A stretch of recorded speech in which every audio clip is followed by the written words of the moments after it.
Hidden in the ancient biblical texts, there's this really vivid and frankly bizarre warning about a decorated tree. It's a passage that can feel strangely familiar. So in this explainer, we're going to dive in and unravel what it was all about in its original world and why its echoes are, well, still making noise today. So, here it is, this central clue in our whole mystery. The prophet Jeremiah lays out this super specific ritual. A tree gets chopped down, it's decked out with silver and gold, and then it's literally nailed down so it won't fall over. What's so wild is just how detailed this is. This isn't some vague complaint, it's a laser-focused takedown of a very particular practice. All right, so let's kick off our investigation. To really get why this warning was so intense, we first have to jump back in time, into the ancient world that it came from. And this is really the main question, isn't it? Why would a prophet spend so much energy condemning what, on the surface, just sounds like a piece of home decor? The answer is going to take us deep into a world of competing gods and some really big ideas about cosmic power.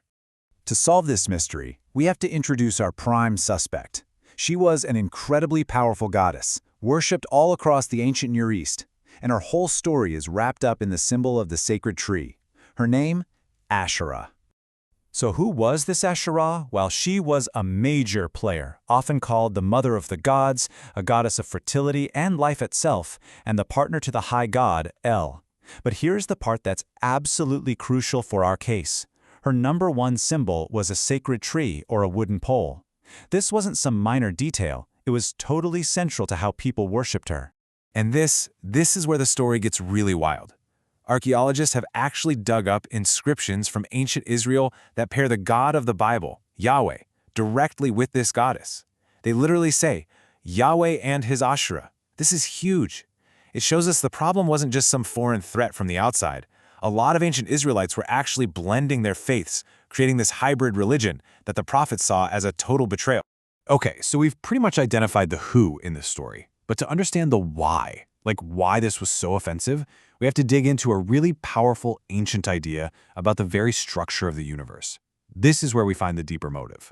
The concept is called the axis mundi, which is just Latin for axis of the world. See, ancient people believed there were these physical spots, maybe a sacred mountain, a temple, or, a special tree, that acted like a kind of spiritual antenna. It was a gateway, a place where the divine world could touch our world, where gods could come down and blessings could flow up. And this right here, this brings us to the absolute core of the conflict. On the one hand, in pagan theology, humans could basically build a gateway to the gods. You could make an object, set it up, and pretty much summon a god to that spot. But on the other hand, in biblical theology, God can't be controlled or tied down to one place. He shows up where he wants to show up. This wasn't just a small disagreement, it was a fundamental clash of how the universe works. So here's the bottom line. That Asherah pole wasn't just a decorated piece of wood. It was a bold theological claim. It was a man-made attempt to rebuild a connection to the divine, a kind of counterfeit Garden of Eden. It was seen as trying to seize control of access to God, completely bypassing the relationship he had set up. And this, of course, brings us to the most sensitive part of our whole explainer.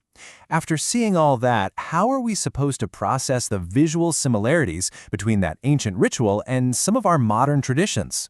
Let's just try to look at this analytically. When we compare what scholars call the ritual grammar, basically the structure and the pieces of the ritual, the similarities are, well, they're hard to miss. The central object, a tree cut down and stood up. The decorations, gold and silver in one, lights and ornaments in the other. Both are rituals centered in the home, and both have something to do with receiving a blessing or gifts. The forms, you have to admit, are strikingly parallel.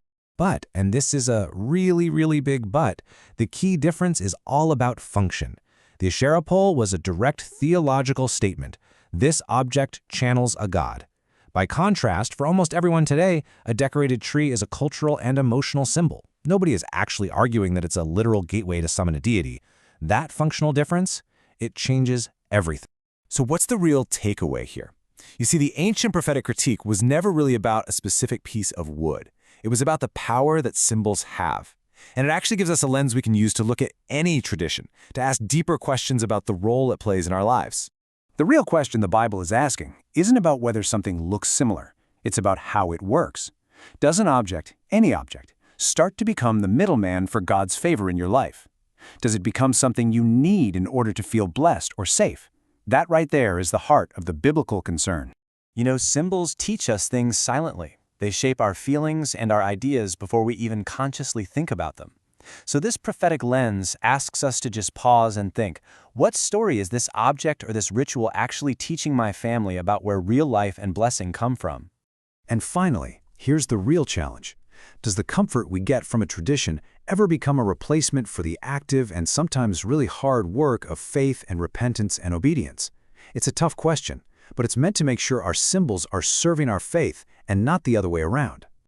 So, in the end, that ancient warning about the decorated tree leaves us with a really powerful tool. It pushes us beyond just simple labels like, is it an idol, and forces us to ask a much deeper question about any tradition in our lives.